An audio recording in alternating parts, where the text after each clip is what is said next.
아멘. 우리가 이 세상을 떠나서 하나님과 함께 천국에서 영원히 살아갈 것입니다. 그때 우리는 무엇을 하며 살아갈까요? 영원한 세월을 우리는 어떻게 보내게 될까요? 요한계시록 7장에 보면 이미 앞서간 성도들과 그리고 하늘의 천군과 천사들이 하나님의 보좌 앞에서 찬양하고 있는 것을 보게 됩니다. 우리는 그것을 통하여서 우리도 천국에 가면 저렇게 하나님을 찬양하며 살겠구나 하는 그런 생각을 또 그런 기대를 하게 됩니다. 우리가 너무나 아름다운 자연을 보고 또 멋진 광경을 보고 그러면 이런 곳에서 살면 영원히 행복할 것 같다. 그런 말을 하기도 하고 또 그런 생각을 합니다.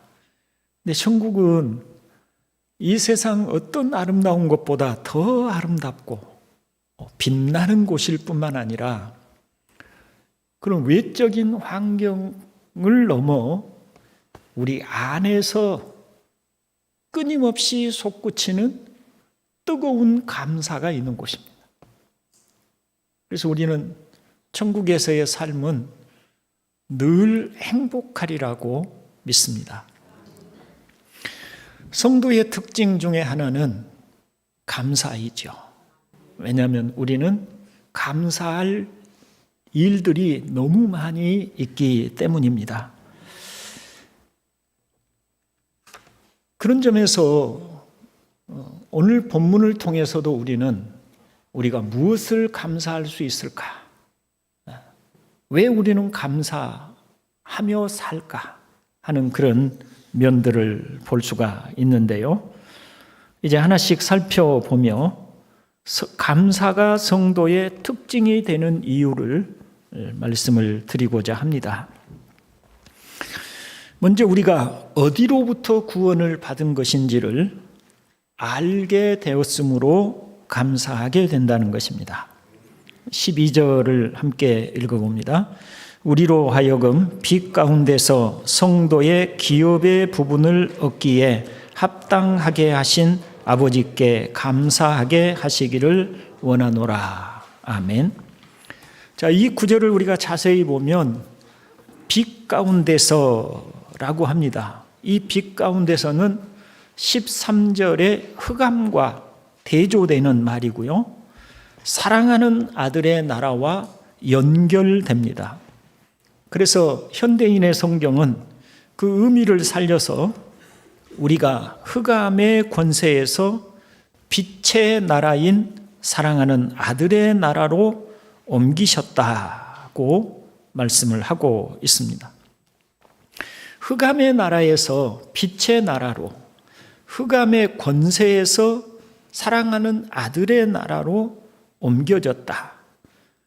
이 옮겨진 것이 왜 우리에게 감사가 되는가? 흑암의 권세가 무엇인지를 이해하게 되면 우리는 감사할 수밖에 없다는 것을 알게 되겠죠. 흑암의 권세가 무엇일까요? 여러분, 우리 인간의 삶을 어떻게 진단을 하십니까? 우리 인간은 선한 존재여서 과학이 발달하고 의학이 발달하고 문명이 발전을 하고 교육을 잘 받으면 앞으로 세상은 더 나아지고 말하자면 낙원과 같이 될 수 있을 것인가? 어떤 면에서 보면 그 말이 타당한 것처럼 보여지기도 합니다. 약 100년 전의 우리나라와 지금 100년이 지난 지금의 우리나라를 단순 비교를 해보면 의학적으로도 과학적으로도 물질적으로도 비교할 수 없이 엄청난 발전을 이루었고 삶의 편리함이란 이루 말할 수 없이 발전을 하였습니다. 그래서 이런 것들을 보고 진화론자들은 인간의 삶은 끊임없이 발전하여 마침내 낙원에 이르게 될 것이라고 주장을 하기도 합니다. 그러면 정말 세상은 그럴까? 문명이 발달하고 의학이 발달해서 수명이 더 늘어나고 또 여러 가지 편리한 요소들이 많이 등장을 하였기 때문에 정말 이 세상이 점점 낙원처럼 변해가는가? 그렇다고 말할 수 있나요? 그렇지는 또 않지요. 우리는 이렇게 질문을 바꿔볼 수 있습니다. 그러면 100년 전의 사람들과 오늘 우리는 훨씬 더 행복한가? 오늘 우리는 훨씬 더 평화롭게 그리고 훨씬 더 행복하게 살아가고 있는가라고 질문을 바꿔 보십시오. 그러면 어떻게 대답하시겠습니까?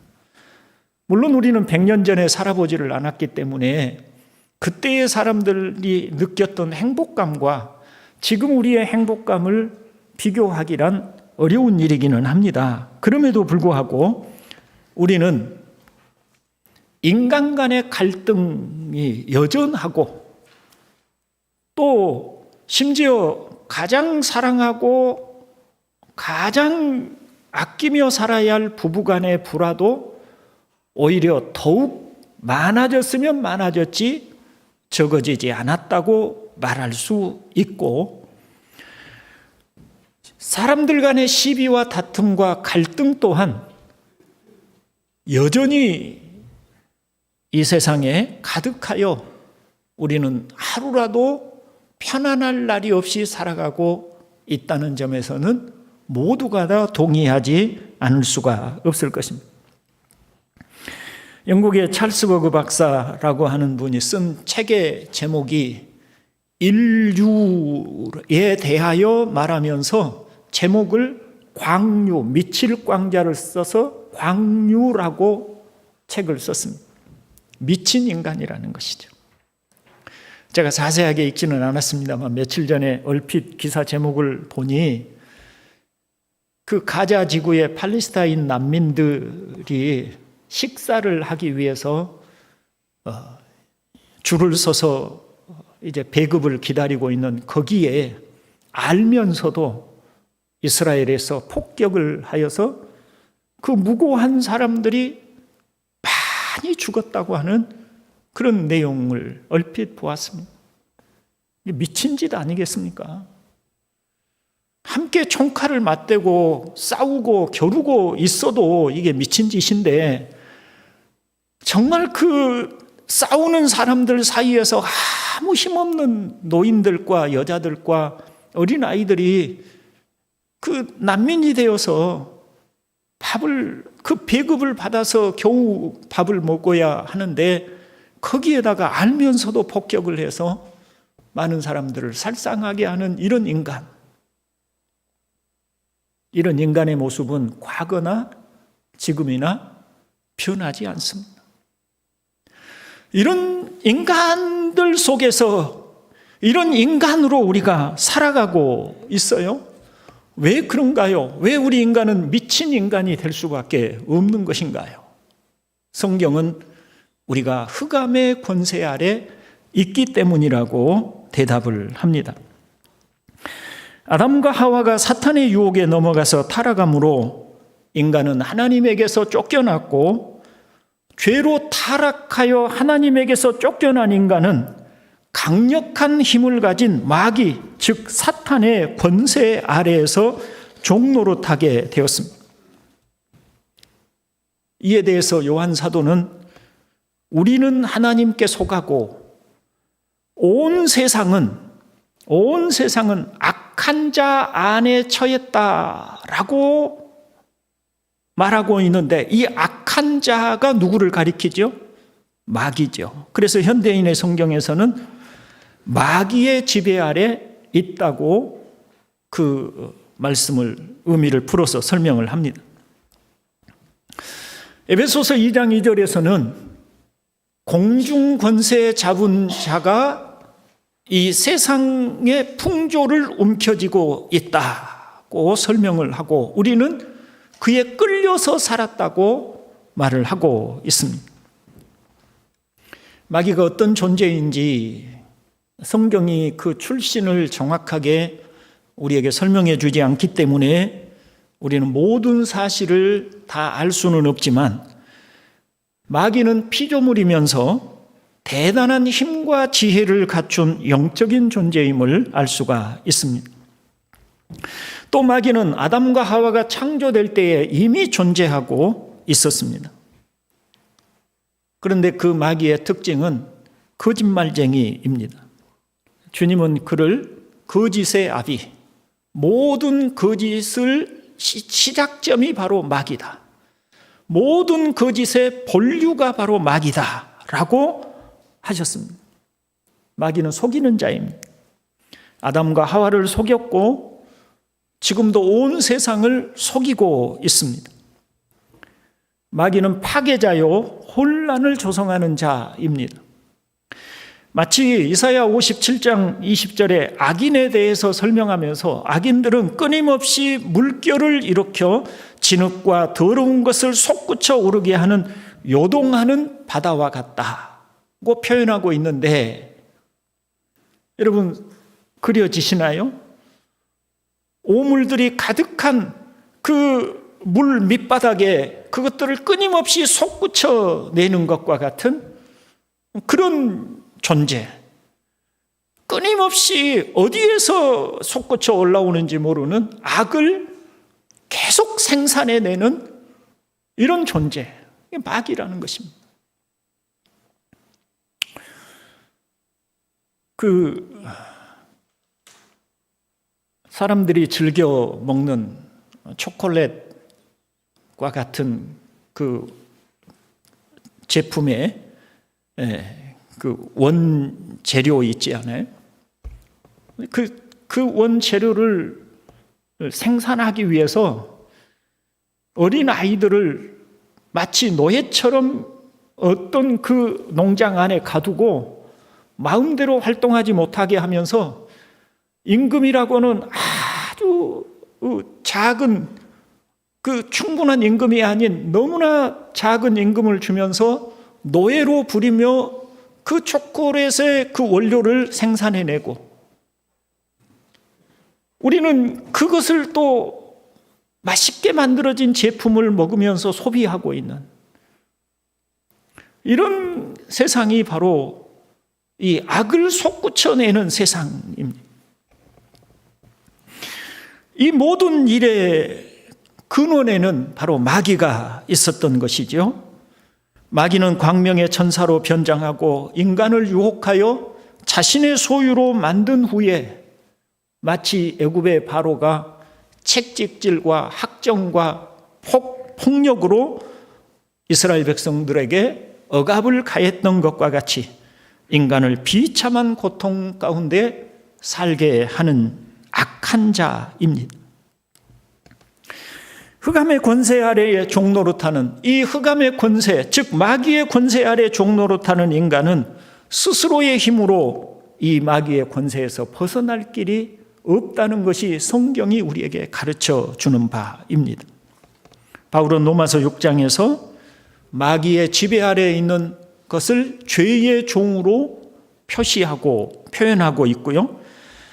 그리고 로마서 7장에서는 내 속 곧 내 육신의 선한 것이 거하지 아니하는 줄을 아노니 원함은 내게 있으나 선을 행하는 것은 없노라. 내가 원하는 바 선은 행하지 아니하고 도리어 원하지 아니하는 바 악을 행하는도다 라고 말씀하셔서 이 죄의 종으로서 이것이 잘못됐다는 걸 알면서도 내가 그렇게 살아서는 안 된다는 것을 알면서도 이렇게 사는 것은 정말 미친 짓이라는 것을 알면서도 마치 주인의 명령에 복종하지 않을 수 없는 노예처럼 우리가 죄에 그렇게 끌려 살고 그 죄를 가지고 역사하는 마귀의 권세 아래서 벗어나지 못하는 우리의 참상을 설명하고 있습니다. 사도 요한은 죄를 짓는 자는 마귀에게 속하나니 마귀는 처음부터 범죄함이니라고 하여서 마귀는 죄와 함께 역사하고 죄를 통해서 인간을 종으로 부리며 죄 아래 인간을 가두어 인간을 고통과 비참함 속에 살게 한다는 것입니다. 형제 여러분, 우리는 모두 마귀의 지배 아래서 자신이 종노릇하는지도 알지 못한 채로 결국 마귀와 함께 영원히 지옥의 심판을 받도록 되어 있었던 사람들이었습니다. 제가 과거형으로 말씀을 드렸죠. 우리는 그런 사람이었었습니다. 이것이 우리가 처했던 상황이었습니다. 주님이 그 양과 염소를 분리하고 오른쪽과 왼쪽으로 분류를 하고 심판받을 악한 자들을 향해서 저주를 받은 자들아 나를 떠나 마귀와 그 사자들을 위하여 예비된 영원한 불에 들어가라고 하시는 말씀이 마태복음 25장에 있습니다. 그러니까 이 마귀는 이미 하나님으로부터 영원한 지옥의 불바다에 던져지도록 예정된 자입니다. 그런데 죄 아래서 그 마귀의 지배 아래서 종노릇하며 마귀의 권세 아래 살아가고 있던 우리들도 바로 동일한 운명에 처해지게 돼 있었다라고 하는 것이죠. 그런데 과거형이라는 말은 지금은 우리가 그 흑암의 권세에서 건짐을 받아 어디로? 빛의 나라로, 사랑하는 아들의 나라로 옮겨졌다는 것입니다. 주님이 부자와 나사로의 이야기를 통해서 그 낙원과 지옥의 그 모습을 보여주면서 그 부자가 아브라함의 품에 있는 나사로의 모습을 보았고 또 그 형벌 중에 있는 부자가 아브라함에게 무엇인가 요청하는 그런 장면을 통해서 우리는 나중에 천국에서 지옥의 불바다에 던져져 고통 중에 있는 사람들을 보게 될 수 있지 않을까 하는 짐작을 하게 합니다. 그때 우리는 무슨 생각을 할까요? 바로 저 자리가 내가 있었어야 할 자리인데 나도 저런 형벌 중에 저 지옥의 고통 속에서 저 불 속에서 영원히 고통당하고 있었어야 할 것인데 그런데 어찌하여 나 같은 죄인이 이렇게 구속함을 받고 이렇게 영광스러운 곳에 하나님과 함께 거하게 되었을까? 여러분, 그걸 바라보는 성도의 마음속에 무엇을 느낄까요? 무엇을 말할까요? 감사가 그치지 않을 줄로 믿습니다. 우리 입에서 저절로 찬송이 터져 나오지 않을 수가 없을 것입니다. 그래서 우리는 이 흑암의 권세에서 구원을 받은 것으로 인하여 영원한 감사를 드릴 수 있는 사람들인 것을 믿습니다. 다음으로 우리가 흑암의 권세에서 어떻게 구원을 받았느냐라는 그 이유 때문에 우리는 하나님께 감사하지 않을 수가 없지요. 전에 골로새서 1장 여기까지 오기까지 쭉 설교를 여러 번 했었습니다. 그때 복음에 대하여 정말 자주 말씀을 드렸었죠. 또 올해는 신방을 하면서 각 가정에서 또 각 교우들을 상대로 복음을 또 설명을 드렸습니다. 주일 오후에는 로마서를 통해서 복음을 자세하고 분명하게 설명을 드렸습니다.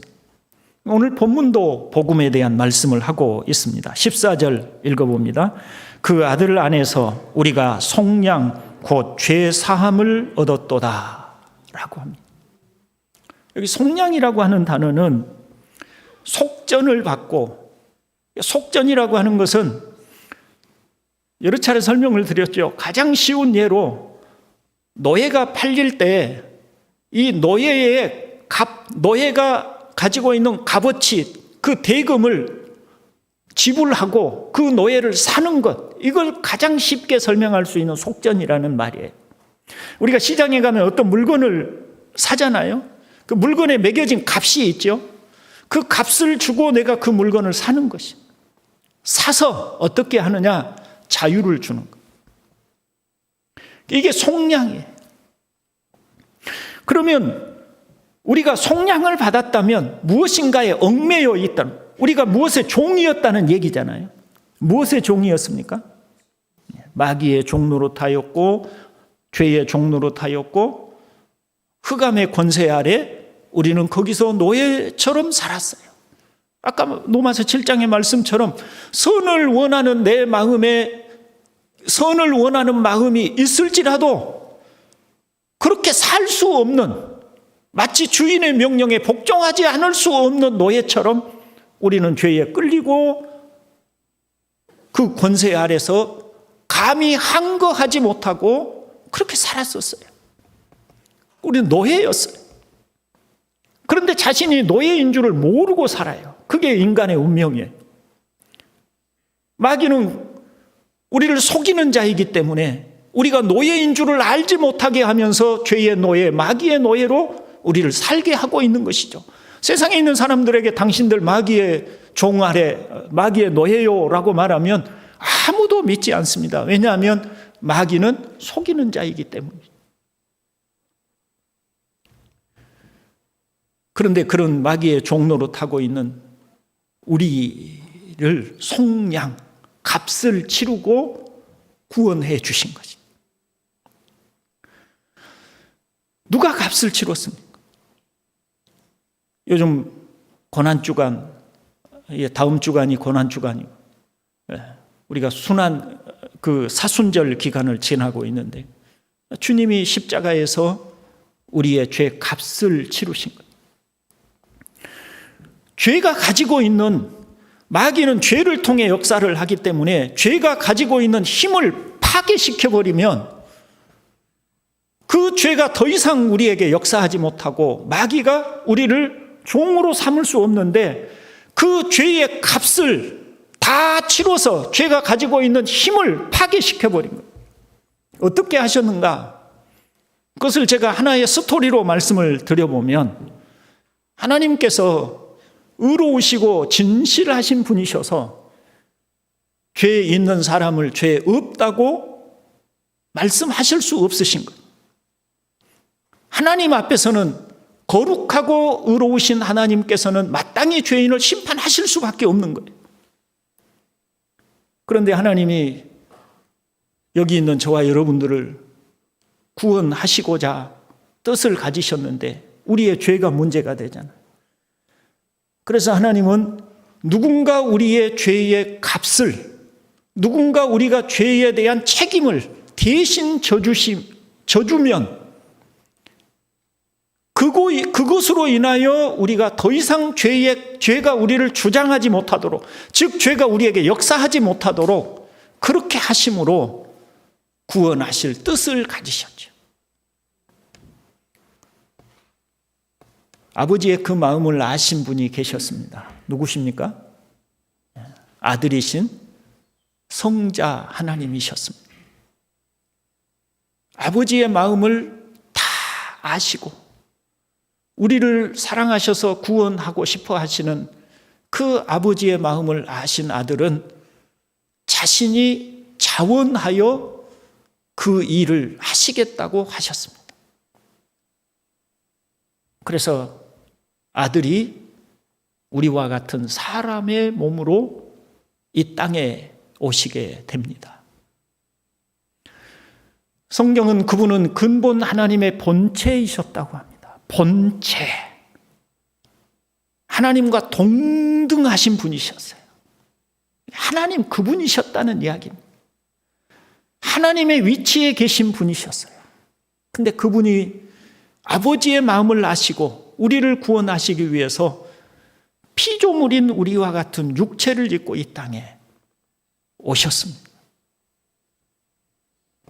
그리고 흑암의 권세 아래 있는 그 유대의 종교 지도자들, 대제사장들과 서기관들과 장로들의 배척을 받으시고 흑암의 권세 아래에 있는 이스라엘 백성들의 거부를 당하시고 흑암의 권세 아래에 있는 로마의 병정들에게 채찍과 모욕과 가시멸관을 쓰시고 그리고 나무에 달려 죄 없으신 하나님의 아들이 나무에 달려 저주를 받으시고 비참하게 죽으셨습니다. 죄 없는 분은 죽음은 죄의 결과물이기 때문에 죄 없는 분은 죽음과 아무 상관이 없는 분이에요. 예수님은 죽으실 필요가 없는 분이세요. 그런데 그분은 죄인처럼 죄인이 되어 죽으신 것입니다. 아무 죄도 없으신 분으로서. 하나님은 인간에게 이런 명령을 하셨습니다. 이런 말씀을 하셨습니다. 그 말씀을 약속이라는 말로 표현할 수 있습니다.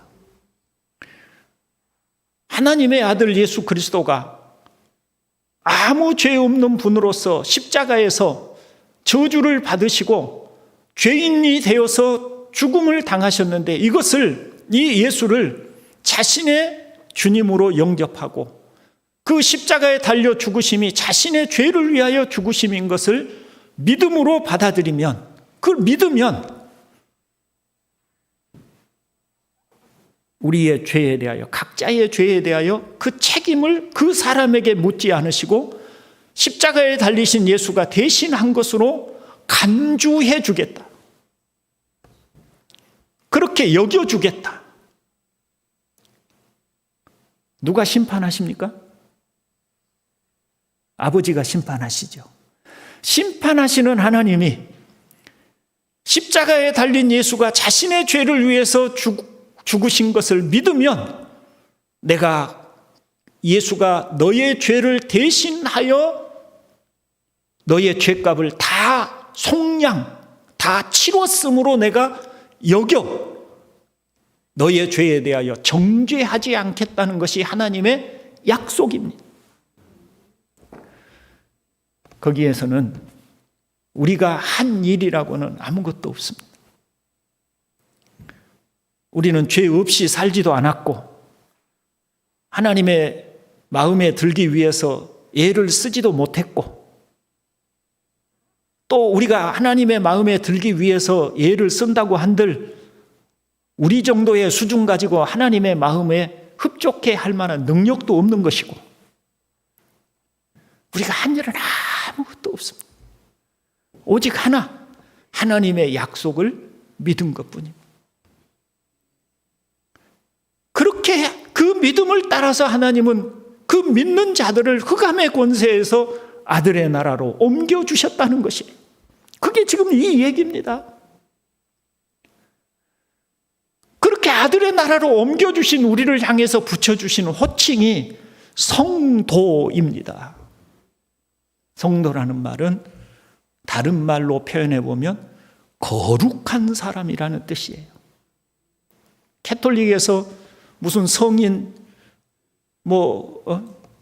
성 프란시스 앞에 성자, 거룩할 성자를 붙이는데 우리를 향해서 성인이라 그렇게 붙여주시는 거예요.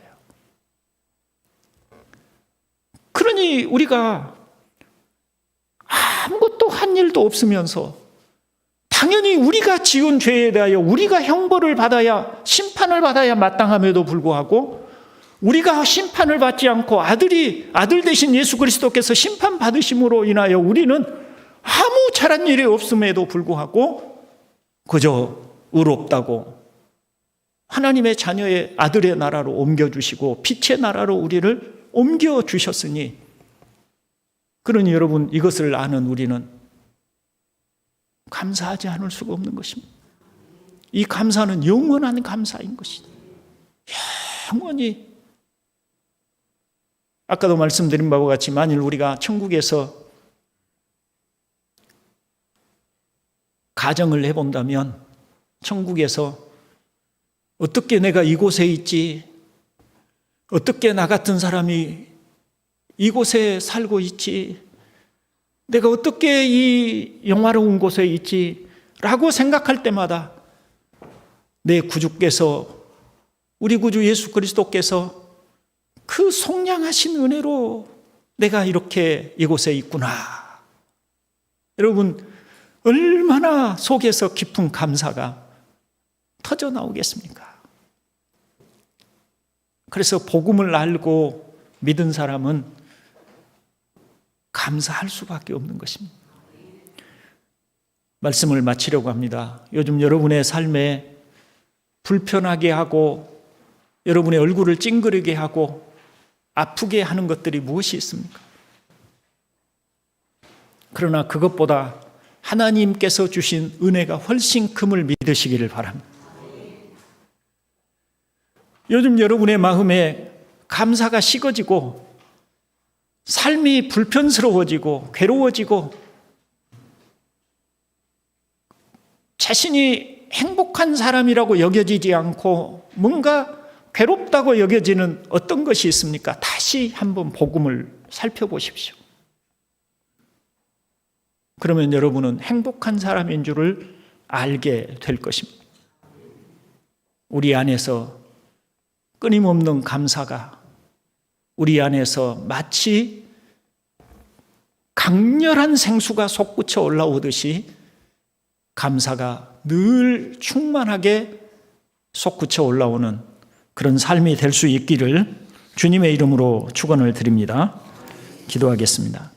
자비로우신 아버지 하나님,